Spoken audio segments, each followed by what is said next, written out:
tough, to describe our connection to the ocean or what it means to us. As Haida Tlingit and Tsimshian peoples, it's our connection to who we are and always have been. It connects us to our ancestors and it connects us to our future descendants.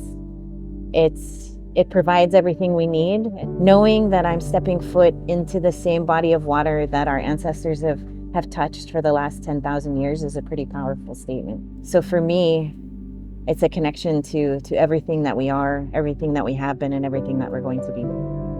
I'm excited about my role in providing these opportunities, these touch points, if you will, for the next generation, so that they can acknowledge that they are the stewards of this land, and we need them. The whole world is needing this next generation. Unless our children are connected and they have a relationship with the ocean, that's a huge gap. This is where you belong. This is yours. Take care of it. And that's a strong message, and it's one that's heavy, to take care of it. And so I'm so glad that we are speaking with our young ones to say, this is your water, this is your future, this is your life, take care of it. Being here today immediately brings to mind reverence and respect. You grew up hunting and fishing and still do that today. That's your starting point for the ocean.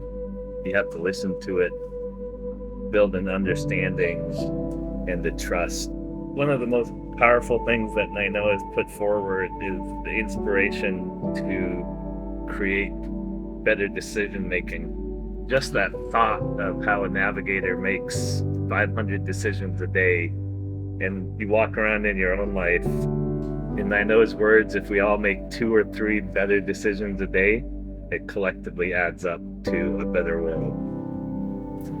The right decisions can make the right friends, the right communities. So I think that's very important.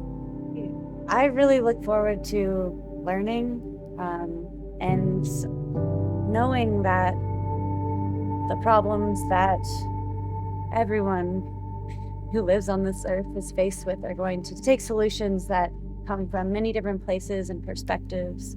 As we make mistakes, it's okay, we learn from it. We go out there and do it again. Guess what happens? We get better at it. We don't make that same mistake. We get more productive. And therefore, we're more productive. We can share more, right? And when we share more, what does that build? That builds community. That builds family. That builds like bonds and kinship and stories that you would never have heard before. You wouldn't have been privy to if you weren't sharing like your grandparents taught us to do, right? And that's what I love about our foods and our way of life. It's just, it becomes addictive. It's like as we normalize our way of life and our values, and we instill that in our kids and normalize those, you're gonna realize, oh wow, that's all we have to be is us.